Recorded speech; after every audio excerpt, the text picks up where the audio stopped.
that little right, oh, focus, that little right there, that is a trailer that was built by Chris. You all know Chris and Jolie, and this has been the big push. How I've been saying, I gotta work on the Suburban. I gotta work on the Suburban. Me and Chris have been planning this trip for 2.5, 3 months. And he decided he was going to build that overland trailer, and I was going to finish the Suburban right there. And we're gonna take our families out, have a good time, and spend 5 days hanging out, having fun, and enjoying nature, and seeing if I get into this, seeing if this is something I enjoy. We're gonna go up and check out this mine. I'll catch you guys down the road.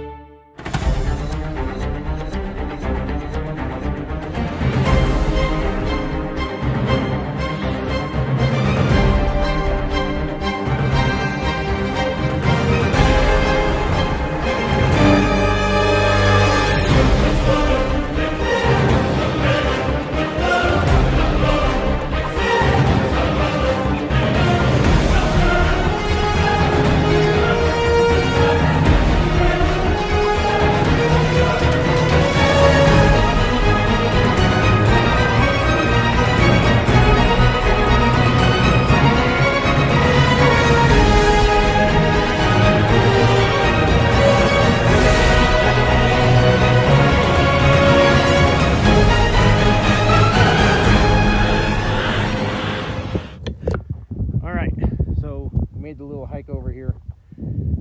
Hope you guys enjoyed the intro, although it doesn't really fit this one, but I promise we're gonna do a walkthrough of that trailer that Chris built, because this is an RV transport channel, right? So off-road RV transport. I'm sure the wind is destroying this shot, so I'm gonna end it and I'll catch up with you guys somewhere today.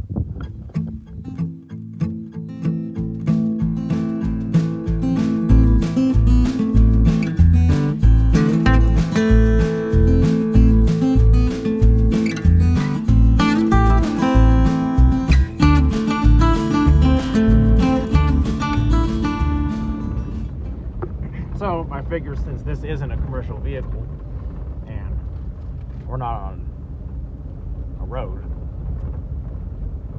it's okay to record while I'm driving. Anyway, we're down here. Earlier we were just outside the town of Mina in Nevada, and now we're heading east. I have no idea where we're going. Chris does this all the time. This is his favorite hobby when he's not transporting a trailer. And most of these roads he's explored once or twice before and asked me to come along. I said, sure. So that's when I decided I was going to bust through and finish the Suburban right quick like, and he was going to knock this out. He finished his trailer Wednesday afternoon. I finished this Thursday afternoon. And then Friday, we met up in Hawthorne, Nevada. And today's Saturday. So, here we go for a long 5-day adventure. And we'll see how it goes. And I'll see you guys later.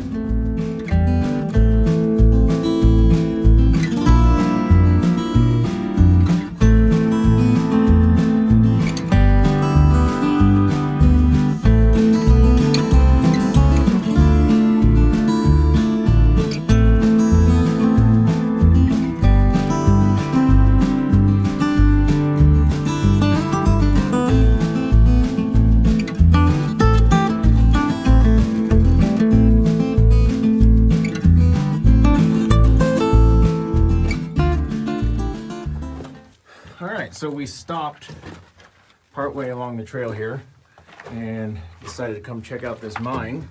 Like I said, Chris has been in a lot of these, but this is one he hasn't. Bat. There's a bat. There Hate is this damn thing. There is a bat.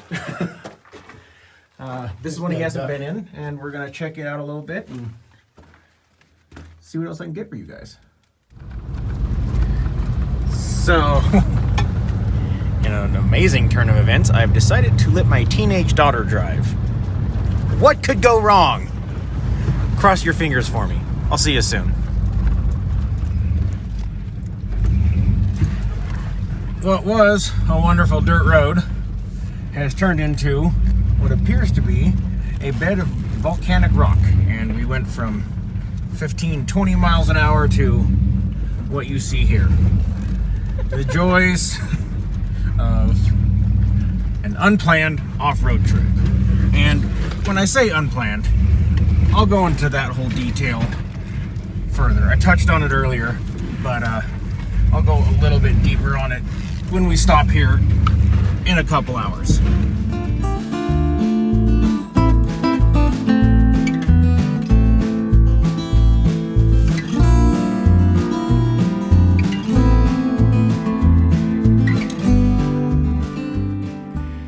All right, so here we are, Grantsville, Nevada. Yesterday we started in Mina. That's where that first video was shot.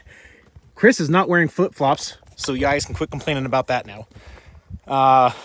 We're up here on the mountain. We're at 8,000 feet? We are at exactly 7198. 7,200 feet. And the air's a little thin, and we're battling two-door Rubicon with a 2.5 inch, 3 inch lift? 3 inch. 3 inch lift.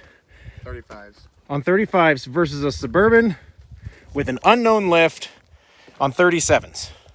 Both are locked. Both don't have sway bar. So we're just out having fun. You can see right over here is where we camped last night. Give me just a second. I gotta walk, it's a little ways. Nope, I'm sorry, I lied, you can't see it, but it's right behind those trees down at the bottom of the hills where we camped. Chris's trailer is still down there. We went up over there and played around a little bit. That was a lot of fun, right there, where you see where it looks like the rock slid down. We played around in there for a little bit. I gotta say, I was very, very impressed and surprised at what the Suburban did. And you can see our campground from right there. You see Chris's trailer, right? Trying to look through the lens. I don't know. There's a trailer down there. You guys can see it. That's where we camp, right next to that house. We had the fire service come by. So right here, there's another little cluster of buildings. Some went through and set that on fire this morning. Why? Why would you do that?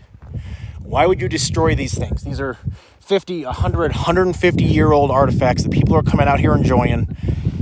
Why would you do that? Anyway, we're going to keep exploring. And I know I promised you a walkthrough of his trailer. It's either every time we get where we're in a position to do it, the wind picks up, or we all of a sudden realize we have some sort of deadline. So we're going to get there, I promise. But I tell you, this is probably the most legal fun I've ever had. So we're going to get back at it, and I'll see you soon.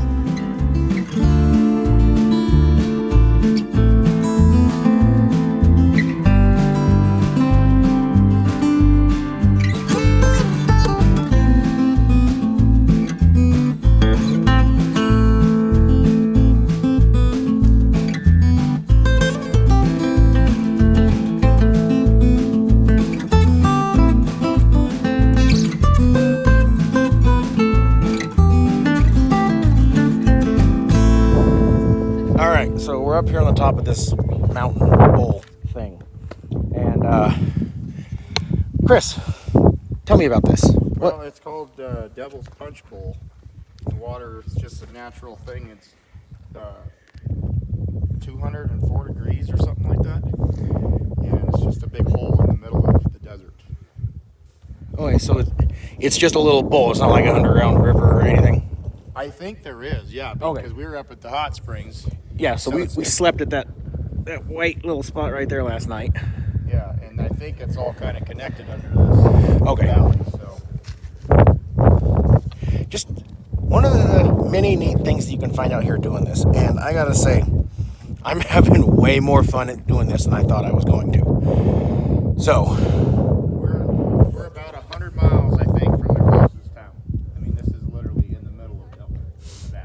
Right. So Saturday we started in Mina, and we're about halfway to Ely to that.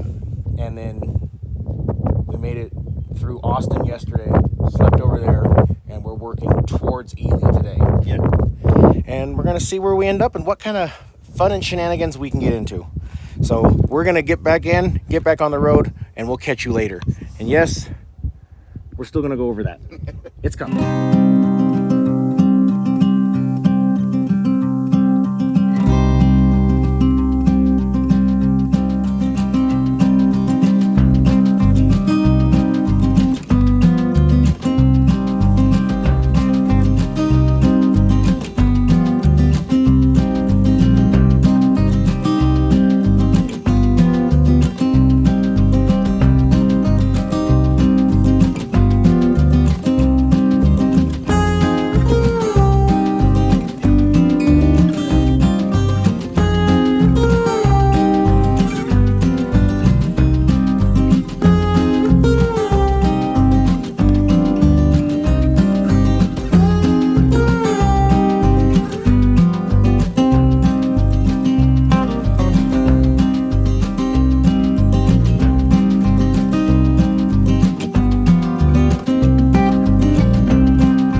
All right, so doing a little bit of pre-trail experience checks, check the fluids, the belt, everything, make sure it's all ready to go. But I've been promising you guys a walkthrough of Chris's trailer. So we're over here, we're getting ready to take off. We had breakfast, coffee, and we're getting ready to go.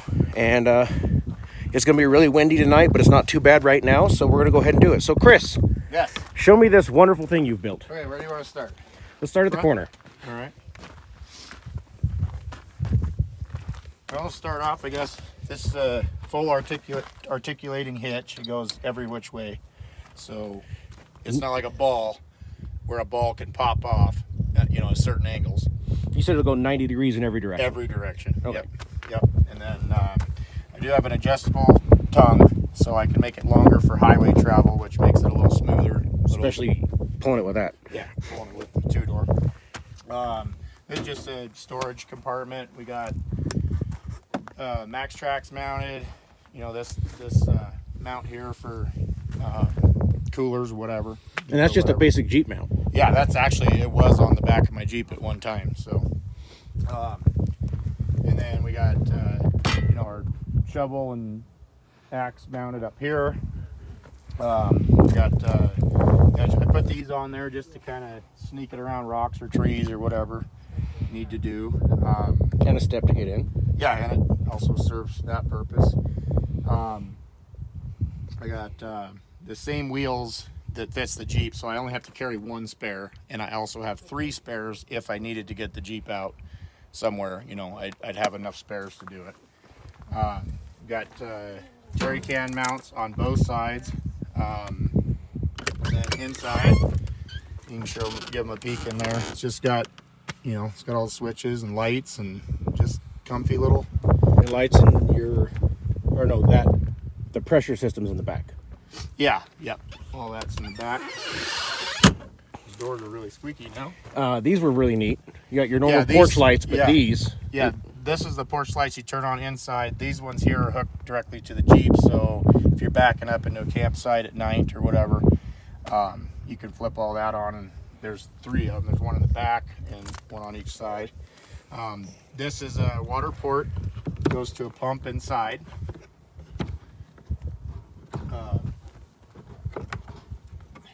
And this is the hot water shower. So you just hook up the hose to that from here. You hook up a hose to there, and then you hook up your shower head. Your shower head goes there. You can shower. And you got a little portable tent. I have a little portable tent you can set up. If there's nobody around, doesn't matter. But if you're camping with degenerates like me, camping spot, yeah. And then this is just water port. This is shore power, so you can plug into there. It will eventually have an air conditioner, so you'll be able to plug in generator to there or whatever, run your AC. Then moving around here, we have we have some 12 volt and some USB hookups, volt gauge for the batteries. Got cabin lights back here. I have a fan switch there, which we'll talk about in a minute. Then the water pressure there. Can we close this? Yeah, we can definitely. Because you definitely have some. Whoop, that's all right. That prop rod will go back in, but there's that too. That's just a neat touch. I have enjoyed following that the last 4 days. And then it does have a full. This receiver goes all the way to the tongue.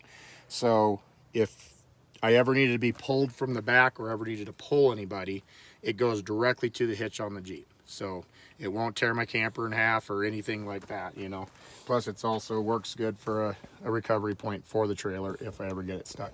And you have a backup camera. Yes, and a backup camera. And this is just a little side table that I kind of come up with, and it just pops off like that. It gets stored inside. And I've seen probably 15, 20 pounds put on that in this trip, and it's holding. It's good. So, and then this here, this is something I kind of came up with. It's not my invention, but my design. But anyways, this is this has a fan on the back side, and it has a filter in there, and this makes positive pressure inside the camper so that when you're going down these dusty roads, and it won't get that you saw earlier. Yeah. There's plenty of them. Anyways, yeah, it will not get dust in here. It was tested, tried and true yesterday. It was thoroughly tested yesterday. We went through some really good moon dirt. So anyway, I mean that's about it. Got fire extinguisher, got a your automatic automatic closing, and if it rains, it's got a rain sensor. It'll close that vent automatically. So if you're out camping and you want to leave it open to ventilate it, it'll close automatically if it rains. So other than that, I got 21 gallons of water underneath. Okay. 21 gallons of water. So that's 4 good showers, Yeah. So 2 final questions. Okay. Ballpark, what do you have in materials? I haven't done the math, so this number may be a little off, but I would say around $4,000. And how long did it take you to build? I'd say I have about 90 hours into it. Okay. So $4,000, 90 hours of your own time, as opposed to what you've comparably equipped your 12, 15,000? Yeah, 15 to 20 actually. Okay, so I was a little off. So 15 to 20. You can get just like a little box, you know, with no electricity, no water, no nothing. You can get that for around 8,000, you know. I think I've seen some a little cheaper, 6,000. But it's literally just a box, not off-road capable. This is fully box frame. I mean, it's not, you know, it's built stout, so. So there's perks of doing the work yourself, you know. I'm about 8,000 into the Suburban after purchase, and I did most of the work myself. I had that company put in the differentials and the air lockers for me. So there's perks of doing everything yourself. Anyway, the wind's starting to pick up, as I'm sure you can hear at this point. We're going to finish getting ready, get packed up, hit the trails, get you guys some more footage, and this is it. This is our last day. Tomorrow, we're heading home. I'll see you guys later. All right, mine number 2. As you can see, we got the whole family coming along for this one, even the doggos. And this is what Chris does. Like, this is his favorite pastime, so he's leading, we're following. And if we see anything cool, I'll turn the camera back on. If not, I'll get a couple pictures at least, and I'll catch you guys later. All right, so we made it about 100 yards in. We were on that trail back there. Came into this room that is huge, opens up, has a little tiny where they were digging in for some stuff. But Chris was just telling us about this room up here. And I can't, there we go. This room up here, how that white piece of rock, they would follow that in for whatever mineral they were hunting for, gold. I think nickel. this was a gold mine. I'm not positive, but. And just once the vein stopped, they'd quit and come why back down. I think it was a gold mine because it's got all this quartz stuff or whatever that stuff is. So I don't know. I'm not a geologist by any means. I just like looking at it. Not an expert. It's just cool stuff. Anyway, we're gonna keep digging along, and we'll see you guys later.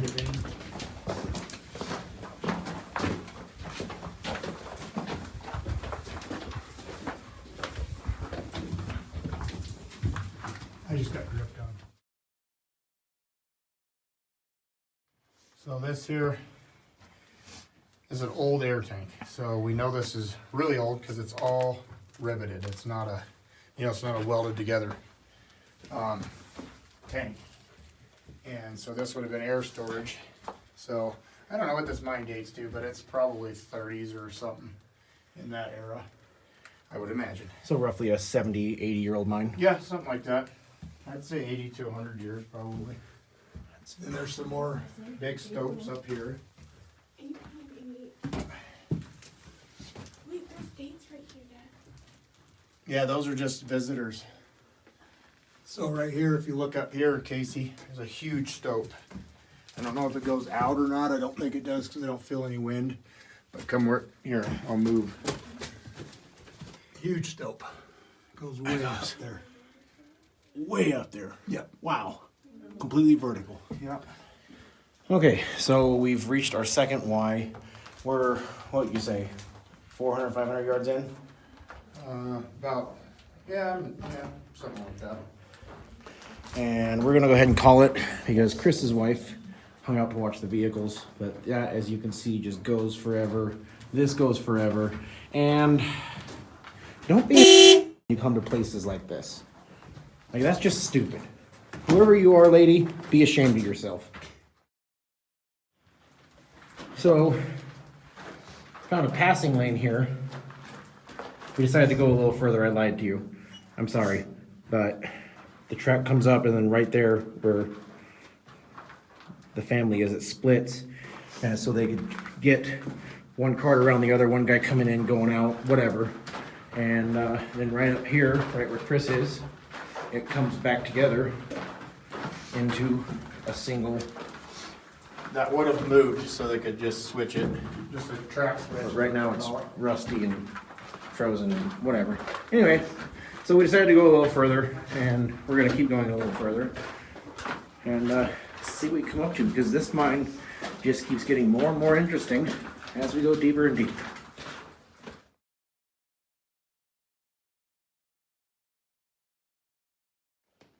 So we stumbled into this giant room, and it just kind of goes every direction. It's right next to those two pictures that you just saw, right over here of these rooms. So here's the other side of that room that we were just filming. We were just right on the other side of this wood was where I was filming just a second ago. This is so cool.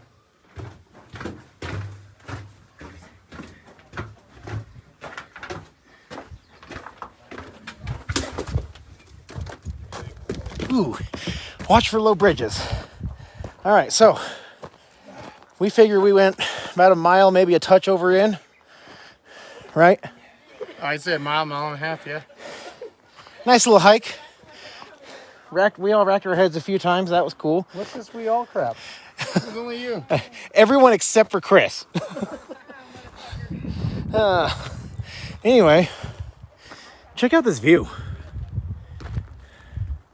I gotta tell you, having never done this kind of stuff before, out here taking that big thing and cramming it down trails, that little thing goes down, checking out these mines, just going through some trails and having fun, I can get into this. And I think there's gonna be some changes to the fleet at home. So we'll see what happens when we finish this trip. Anyway, like I said before, this is our last day, so we're gonna go check out a little bit of stuff, go back to camp, hang out, have some beverages, call it a night, and in the morning we go home. I'll see you later.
All right, so we went looking for another mine. It turns out it was collapsed, but we did find this amazing structure that I will show you and Chris will tell you about right now. Very little, I'll tell you, but yeah, this is an old steam engine. And this would have been the winch cable that would go down, show them the A-frame out there. It's down, but the head frame, it's fell down, but this winch would have ran out to a pulley and down. We ran out that hole right there. And then it would have ran down to the head frame. And then that would have went down the shaft that's out there. Yeah, the shaft is completely collapsed. You can see, I'll zoom in, you can see the ore chutes where they would bring the material in. Ore Right. bins. Yep, ore bins. And then those are the chutes. the Yep. boiler section was over there. Yep, and this would have been how they operated the old winch, which is still, the brakes still work, and I think that's pretty cool. You don't find that very often, but the brakes are still working on this old thing. So And that's the how throttle. they'd slow the cable down, and then this was the throttle, which would go over to the, This contraption, yep, which is the, I just said the word, governor. governor, yeah, be the governor, and that would make the speed higher or lower. I don't know a lot about these old steam engines, but some of that could be wrong, so don't quote me on it. What's this, babe?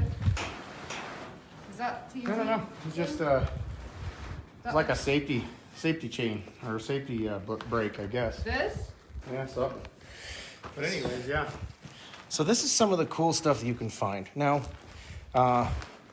because of the things that I've seen, you know, going into the mines I showed you and out on the trails and stuff, I'm not going to tell you where we are because people come out here and destroy this stuff, but Yep. go exploring.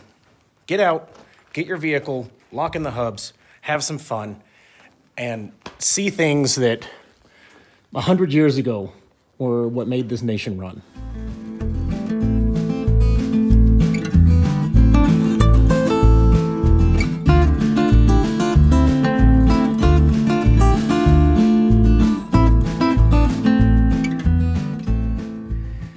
Okay, so here we are back at camp.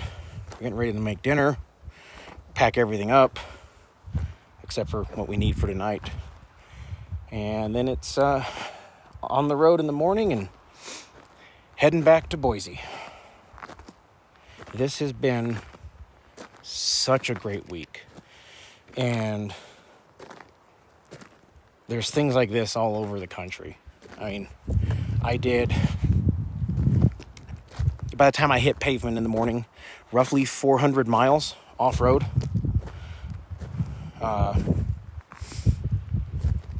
Started in Hawthorne, well, just outside of Hawthorne, and gonna hit pavement just outside of Ely, Nevada.